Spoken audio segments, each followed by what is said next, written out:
As you've probably heard if you've been looking at these short excerpts on how to go from classroom to online, you'll see that it's a big challenge to hold people's attention when you're not live with them. So in this segment, I'm going to show you how to provide variety in your online presentations so you can actually keep their attention and they'll really learn something and have a good time while they're doing it.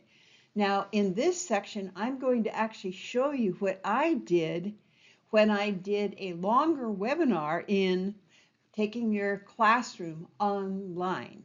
So here are the principles and some examples for you. So how are you going to engage your audience? Well, you can do a survey and pre-work, and I do that in my instructor development workshop. I ask everybody what their experiences have been and what they want out of the class and how they like to learn. That gives me a whole lot of information about them so that I can arrange that class to meet their needs. I highly suggest you do some kind of pre-work for them people to do, and they'll have higher expectations and get more out of the class. Then questions and chat. You can always use chat, but if you're going to use chat or questions, have somebody monitoring it because it's very difficult to monitor and do the session at the same time. Then polls. I'm going to show you a poll that I did for this particular class. I always do polls, and in a 45-minute session, I'll do 3 or 4 polls. They're fun to do, and you find out what is on people's minds. By the way, be sure that they can answer the questions and that they want to answer the questions. If you ever ask a question live and everybody just kind of looks at you, yeah, it's not their fault. We didn't warm them up properly or we didn't ask a good question. Next, handouts. I am going to show you an example of a handout that I used at the end of this longer session that I did. And you can do handouts. I highly suggest you do them, and we'll look at them later. Activities, yes, you can have people doing activities either before the class or in the class or after the class.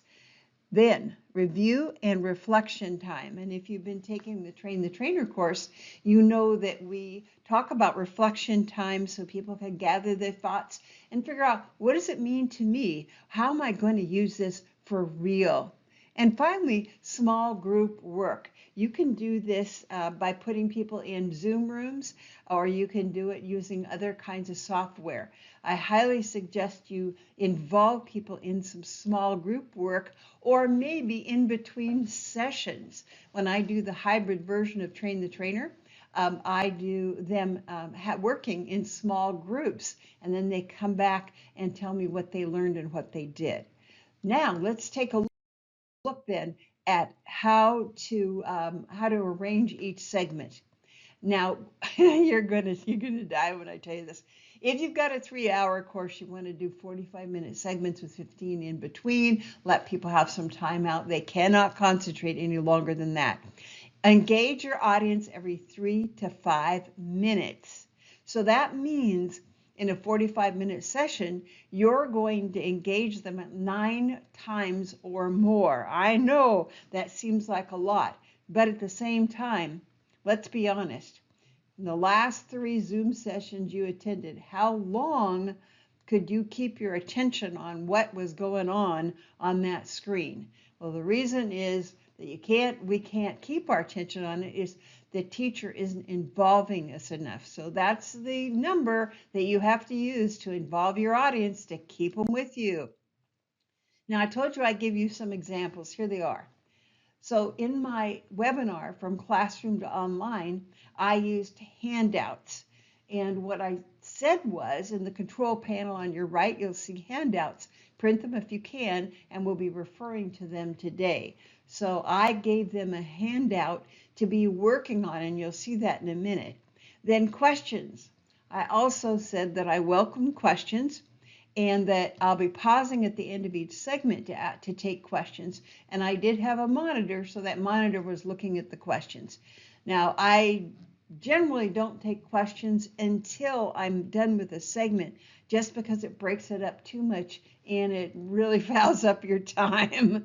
And then leave some time for questions at the end of the presentation. Polls. Yeah, I want to find out what you think about certain trends and topics in the real estate world today. Please take part in the polls so we get your opinions anonymously, of course. And I don't spend very much time in the polls. I don't give people much time, but I do tell them to please chime in so that we know what's going on with everybody, not just 2 out of 5 people. Chat. You're welcome to use the chat box to speak to everyone, and there'll be times when you'll be asked to put your opinions in that chat box.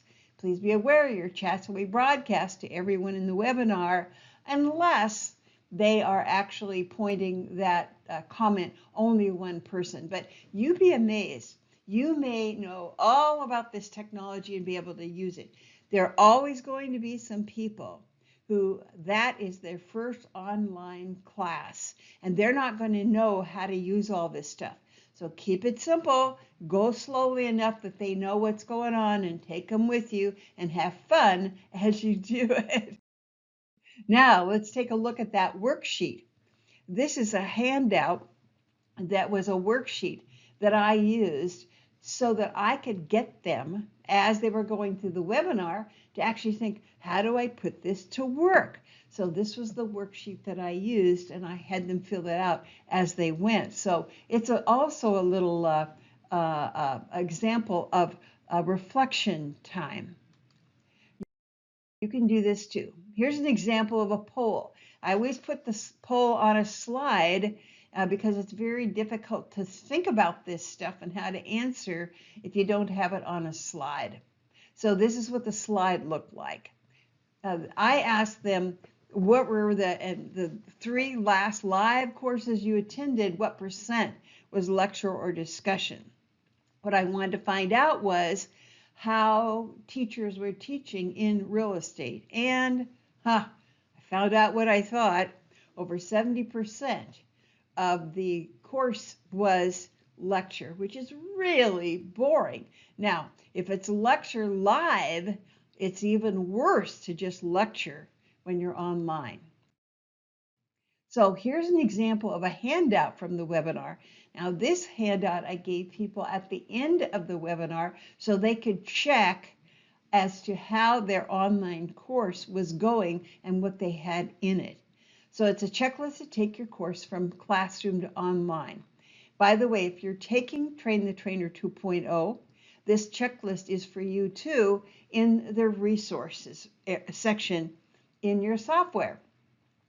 So those are the things that you can do to keep your audience with you and energized, and 9+ activities every 45 minutes. So prepare polls, provide handouts, use chat, and use reflection and worksheets. Now there are a lot of other things you can do too, but those are the simplest things and the most effective things you can do to get your audience with you and get them energized and get them enthusiastic and hopefully inspire them.